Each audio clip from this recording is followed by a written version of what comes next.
Good day, lovely people. I'm Daniel Claremont. I'm the Acadian therapist. You're here once again in lovely rural Nova Scotia. And this week we're going to be tackling a question that's very important for a lot of people. Arguably, it's the question that comes up the most, which is, why can't I just get over it?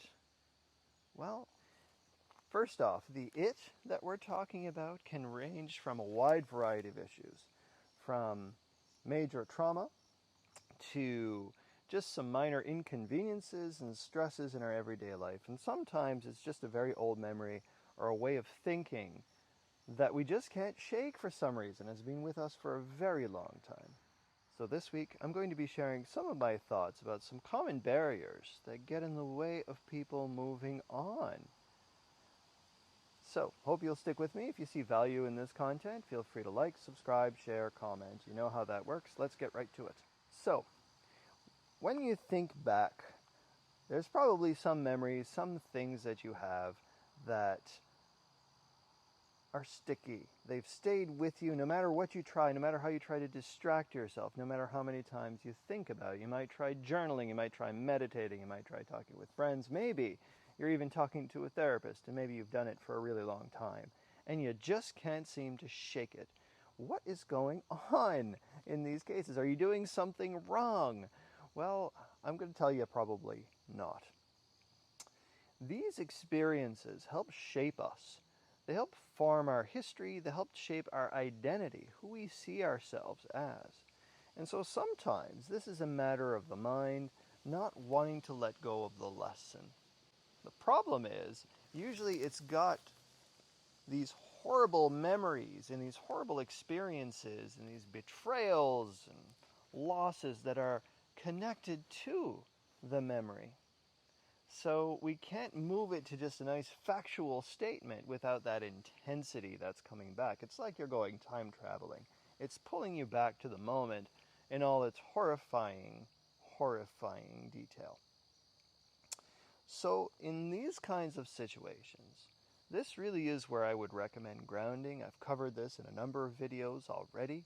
Being able to practice grounding or just checking in with your body, checking in with the world around you, can help to bring you back to the present and help to separate a little bit from those intense emotions.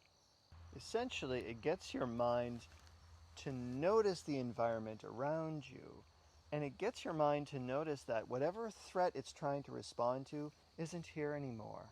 And so it doesn't have to use all those intense defensive reactions. It can help settle down. Another important factor might be safety.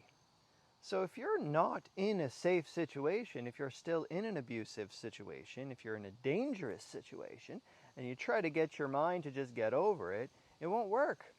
Because your mind is wired to keep you safe. It's wired to protect you. And so if there's still danger, of course it's going to fight you. Of course it's going to reject it. And so working on basic safety, getting some more resources, connecting with crisis lines, connecting with drop-in centers. There are a lot of options in the world to get help in order to get out of an unsafe situation so that you can start to do this kind of healing work. Another important reason why we hang on to these ways of thinking and feeling is because we want to make sure it never happens again to somebody else. And so a lot of people who become advocates and activists and lead to political change even, usually carry some form of outrage, some sort of pain, some sort of personal story. I'm on TikTok. I see it every day, where people share these really personal and intense experiences and memories and traumas, things that they have endured.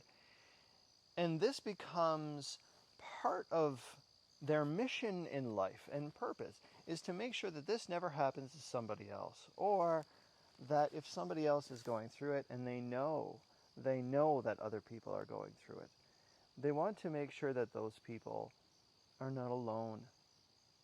Maybe the way that you felt like you were alone when you were going through that experience. So sometimes hanging on to those thoughts and feelings helps to give passion and drive to help with that kind of a mission. Some might even call it a calling. Some people do call it a calling. And so that can be another reason as well. Another reason might be the desire for justice. So they're waiting to confront their abuser or the person that neglected them or the person that did them wrong, that former partner. They want them to know and acknowledge the harm that they caused.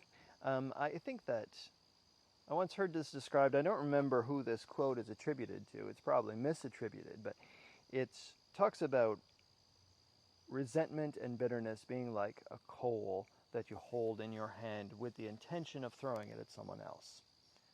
It burns you as much as it burns them. And in a sense, this is true. I mean, when you're hanging on to this resentment and this pain, you are causing some ongoing suffering with the hope of really making your point when you see that person again.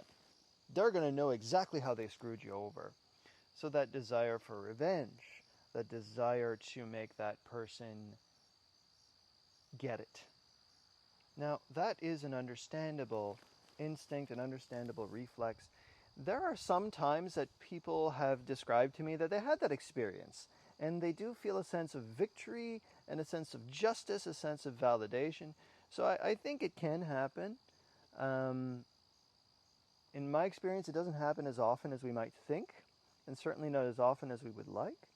And part of the problem with that is, if I confront an abuser, someone that harassed me here in 2021, over something that he did in, say, the year 2000, well, the person that I'm confronting is not the same person. They have changed. They have a different perspective. They look different. And so even if they apologize, even if they say, oh my God, I had no idea, or I felt awful about it, that might feel a bit good. But the person that hurt me was 20 years ago. The memory is from 20 years ago. The healing has to happen in that context. And so this is where some approaches that I use, but there's lots of approaches out there, even journaling and some reflection, right, can get you to revisit that time and view it from your younger eyes. So sometimes this involves you in the present with the wisdom and knowledge and perspective and maturity that you have now to be able to revisit the younger version of you and help them understand what they're going through. Essentially helping that younger version of you understand that they're not alone. This brings me to my last point, and it's a frustrating one, and I am so sorry for this. It sounds like a riddle, but perhaps the reason you can't get over it is because it's not time to. I am here on my property at a very particular time of day because the lighting looks exactly this way right now. This time of year, the leaves are starting to change. There's a certain temperature in the air. There's all these details. This moment could only happen now because I have to wait for it.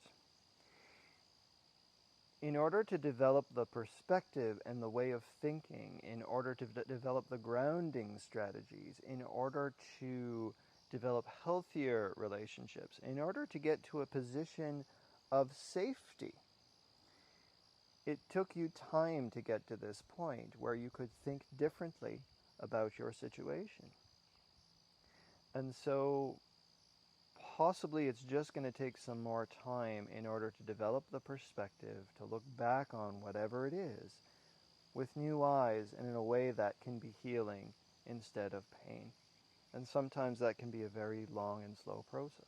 It's also possible that if you're meeting with a therapist, like I talked before in an earlier episode, maybe it's not a good fit. Maybe it's not the right therapist. Maybe it's not the right kind of treatment. So that's another factor.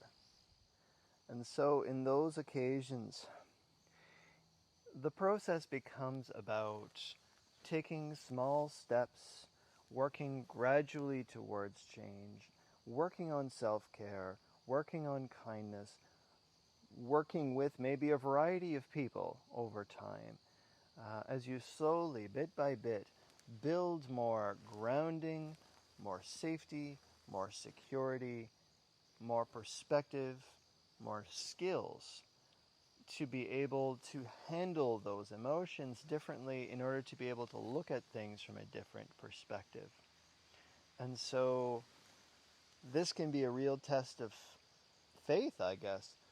Having faith that these strategies can work, that you can get better, even when it really feels like you can't.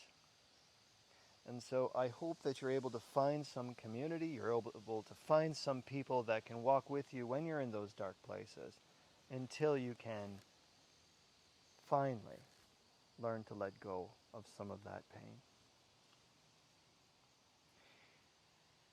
Thank you so much for following me. Thank you so much for joining me here. I hope to see you again soon. If you have any questions or comments, I know we're getting into some controversial stuff here. Please let me know. I'd love to hear from you. In the meantime, we'll see you again next time. Bye-bye.